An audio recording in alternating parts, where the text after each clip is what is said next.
Le rapport Fit for Work est très intéressant parce qu'il permet de recadrer un petit peu tout ce qui concerne le retentissement professionnel des rhumatismes, que ce soit les pathologies et troubles musculo-squelettiques que les rhumatismes inflammatoires. Le regard, c'est surtout les patients qui attirent notre attention sur le travail, avec souvent une demande pour nous demander de les aider à limiter, à avoir des aménagements dans leur travail. Mais dans toute cette demande qu'ils ont, c'est surtout pour quelque part limiter leur travail ou certaines parties de leur travail. Et je crois que le rapport est important parce qu'il permet de dire qu'il ne faut pas regarder ce qu'on n'est pas capable de faire, mais ce qu'on est capable de faire. Et il faut prendre une posture tout à fait positive. Un des éléments, un des messages du rapport, c'est de dire que le travail peut être à la fois un problème, la source d'un problème, mais également la solution d'un problème. Le travail, c'est un moyen pour les patients d'être impliqués dans la société et donc de fonctionner comme une personne qui n'a pas de maladie. À partir de ce moment-là, c'est important, même dans un pays comme la France où le travail est peut-être pas c'est pas un domaine qui est très porteur par rapport au loisir, c'est important d'insister sur le fait qu'on ne travaille pas que pour gagner de l'argent, c'est aussi pour participer au fonctionnement de la société. Et le rapport met très bien ça en évidence.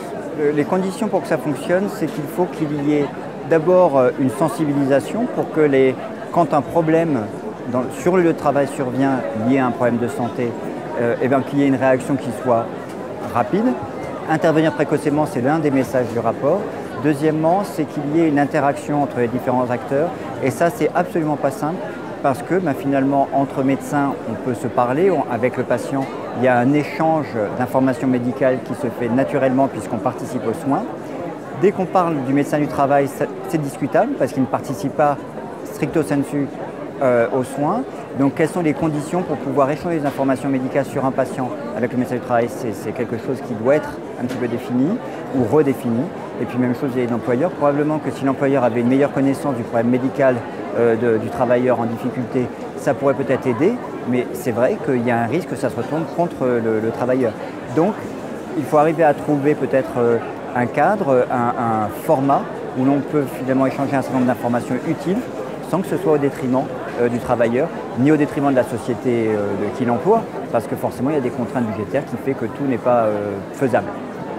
Alors on va dire que pour tout ce qui est rhumatisme inflammatoire, il y a eu une révolution durant les 10 dernières années avec des réflexions, grâce à des médicaments plus efficaces, à une meilleure utilisation de ces médicaments, on a vraiment réussi à, pour la polyarthrite rhumatoïde, un exemple vraiment caricatural, maintenant on vise la rémission.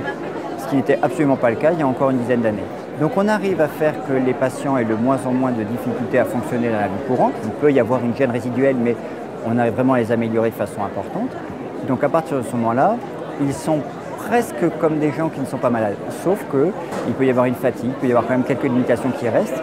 Et alors que jusqu'à présent, le rôle des médecins était de se centrer sur le soin, on se rend bien compte qu'il faut déborder un tout petit peu plus.